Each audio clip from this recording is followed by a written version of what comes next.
Allora, siamo sempre collegati con Nicola Rossi, presidente Confesercenti del Veneto Orientale. Presidente, detto questo e compresa la gravità della situazione epidemiologica, eccetera, gli operatori del settore, quindi quei bar, quei locali che fanno gli spritz, gli aperitivi, eccetera, che hanno questi grandi assembramenti, loro malgrado, perché poi, vabbè, ovviamente guadagnano di più perché vendono di più, però non è che possono fare i miracoli per cacciare la gente, insomma, un cappone che fa il Natale a se stesso, insomma, non è il caso.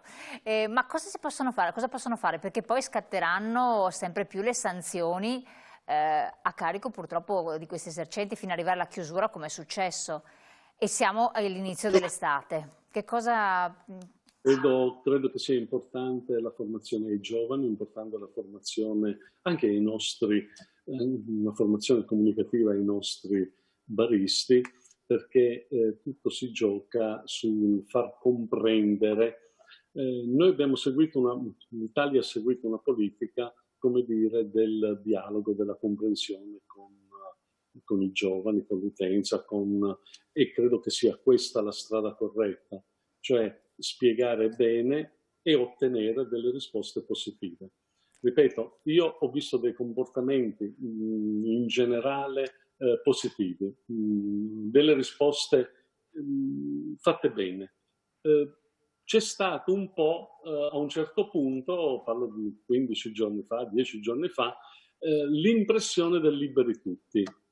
Il nostro presidente della regione ha spiegato, e lo fa tutti i giorni, attenzione, dobbiamo continuare a stare molto attenti, qui non c'è nessun liberi tutti, dobbiamo continuare a stare attenti, tenere certi comportamenti, ne veniamo fuori. Io sono sicuro, qua si parla sempre della seconda ondata autunnale, sono sicuro che non ci sarà. Se rispettiamo, e questo è una volontà che dobbiamo avere, è chiaro che i nostri baristi non riescono a imporre come dire, dei Sì. comportamenti disciplinati che devono essere insiti nella persona. Bene, dobbiamo capire questo. I comportamenti devono essere in linea con le necessità del momento e poi sarà finita finalmente. Ecco Presidente, adottare degli steward come è stato ventilato, visto che ci sono queste organizzazioni e che anche la Confesercenti ha attuato di gestioni manager, no? I manager di distretto che in qualche modo governano, hanno una governance del territorio, dell'area per incentivare forme di consumo e dopo vedremo le strategie se ci sono, che mi sembra di sì in alcune zone del territorio, e degli steward o delle persone, non lo so, della sorveglianza, qualche cosa che possa aiutare gli operatori a non fare loro i guardiani perché diventa deleterio. Certo, questo aiuta, sicuramente aiuta perché non può essere il gestore il guardiano della situazione.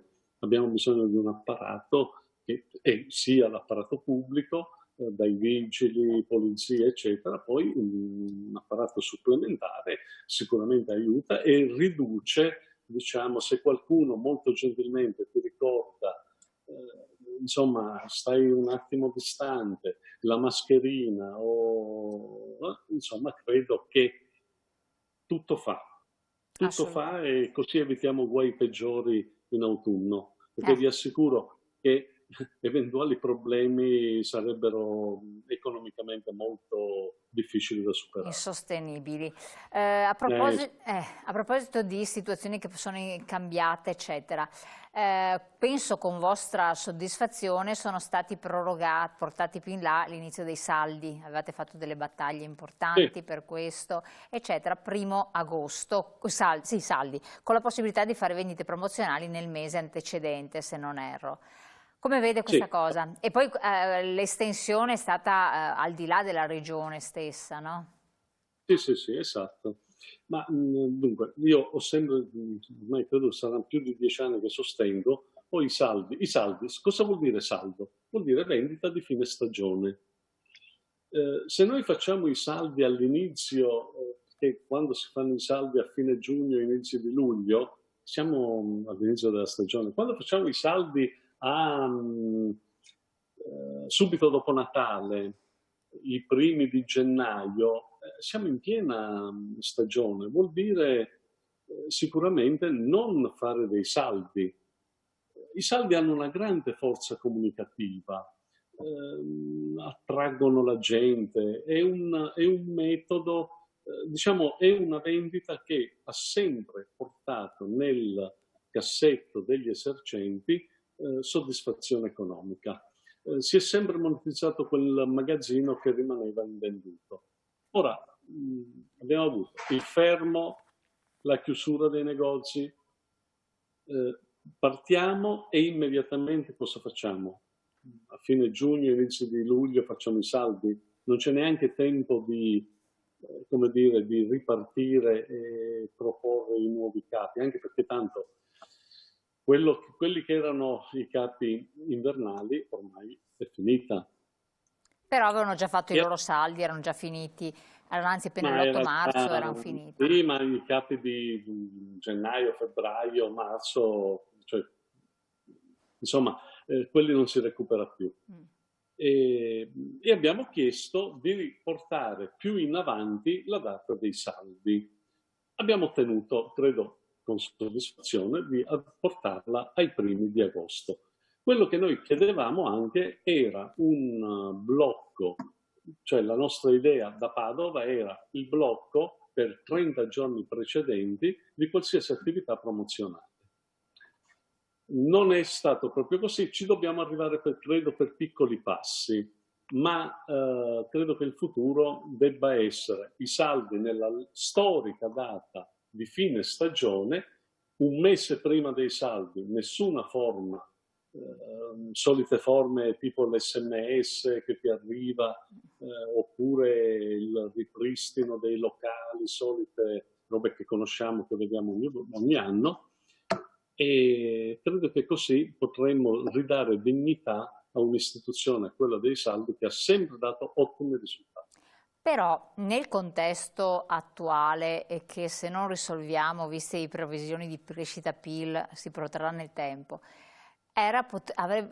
sarebbe stato un incentivo per spendere, per comprare qualcosa, perché già le persone, e lo vedi in giro, non guardano più così tanto al fattore estetico, perché le occasioni anche di ritrovo sono diverse, tutti guardano, sono tutti sportivi, tutti con le scarpe da ginnastica, gestiti vestiti molto post-Covid, diciamo così.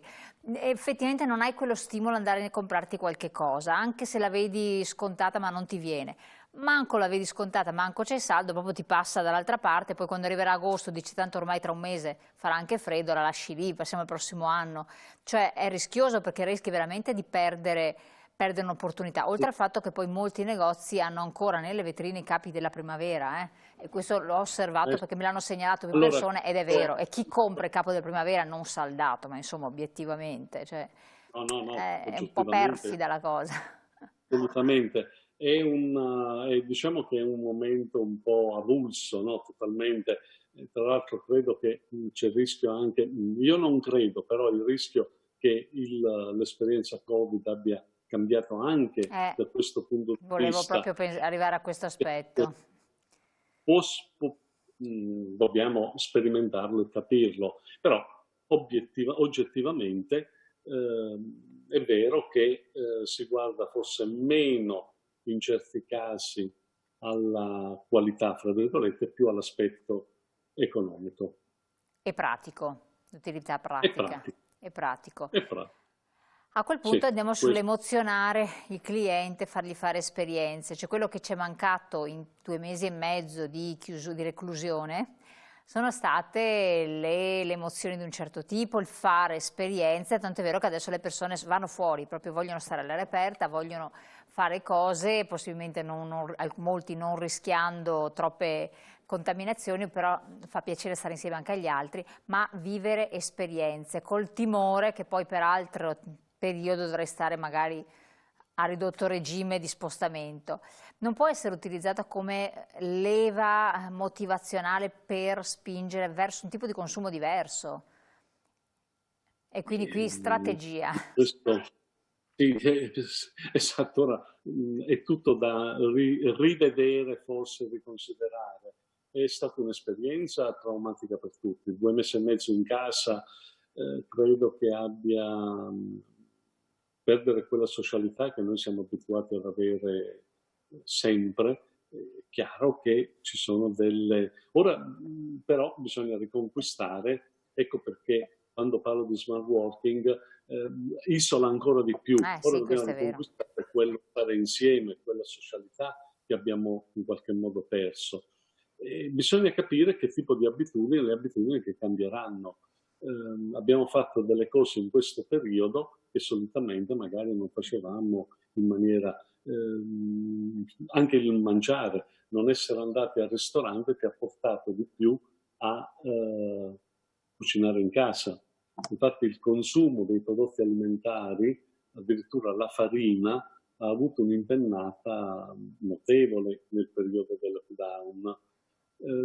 Sono abitudini, cioè sono delle quotidianità che molto probabilmente verranno. Io penso che per fine, diciamo, per la fine di quest'autunno ritorneremo a una visione storica, diciamo, si rifrequenteranno come sempre i ristoranti, ora c'è una frequentazione anche un po' ridotta. È vero che i costi sono ridotti dalle misure di prevenzione, però è anche vero che non c'è una frequentazione totale, non c'è ancora, la normalità si riconquista, non dico a piccoli passi, ma con un certo tempo. Assolutamente sì. Avete dei dati a disposizione sul tipo di locali che non hanno più aperto, su quelli che invece hanno aperto e hanno avuto delle riprese significative? Cioè, qualche cosa, qualche dato c'è? Sì, ci sono già le prime Proiezioni. date, numeri che arrivano. Ci sono dei locali che non hanno riaperto, pochi per fortuna allo stato attuale, o comunque che non hanno riaperto in attesa di una maggiore liberalizzazione, perché non particolarmente piccoli non avevano la possibilità oggettiva di rispettare le norme sanitarie di distanziamento, per cui hanno preferito magari attendere, procrastinare. È corretto o no? Mm, prego? È corretto o no? Se una, questa mi è stata anche chiesta, quindi le giro la domanda. Mm. È corretto fare, cioè lasciare chiuso il locale, magari il ristorante anziché l'hotel o il negozio in attesa di un momento migliore, visto che i dipendenti sono in cassa integrazione? Può essere una strategia, commerciale che Allora, può andare bene oppure no? Se dovessero chiederla come associazione di categoria, come sì, consiglio? assolutamente. Il problema è costi, non allontanarsi con i costi troppo dai ricavi. Se tu hai un delta talmente negativo, perché più di tanto non riesci a produrre, in quanto con la riduzione di spazio, con la nuova razionalizzazione degli spazi, non ce la fai, beh, in quei casi forse, come dire, è sbagliato a priori perché se tu apri dai comunque un segno e molti hanno aperto anche in perdita. Il problema sta a vedere sempre quanto è quella perdita.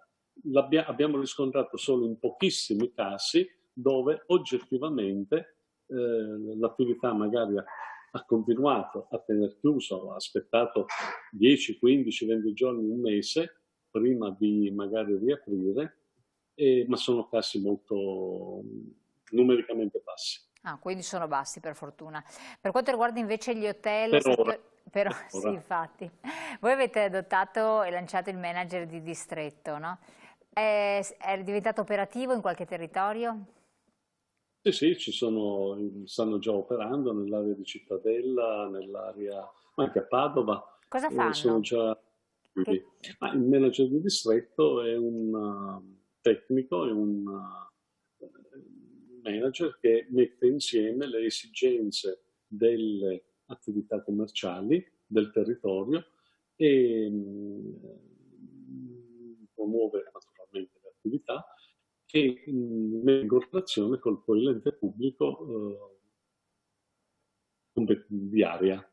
Ecco, da queste sinergie nascono delle iniziative interessanti. Il commercio ha bisogno, soprattutto in alcune zone, noi pensiamo sempre, parlando di Padova, pensiamo sempre ai quartieri. I quartieri soffrono Eh sì.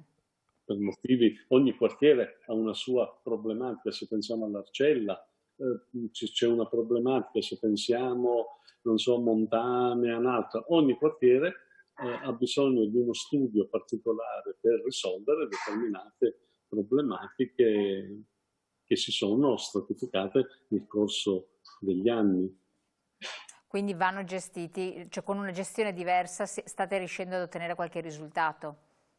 Certo, certo, ci vuole una gestione che tenga conto di tutta una serie di problematiche, ripeto, che sono diverse quartiere per quartiere, e Padova ha dei quartieri molto grandi, quartieri con 40, 50, 60 mila abitanti, che sono dei piccoli centri urbani con delle evidenti necessità diverse anche tra loro. Certo. Presidente, la devo lasciare un attimo che abbiamo la pubblicità, poi ancora qualche minuto insieme per chiudere, grazie.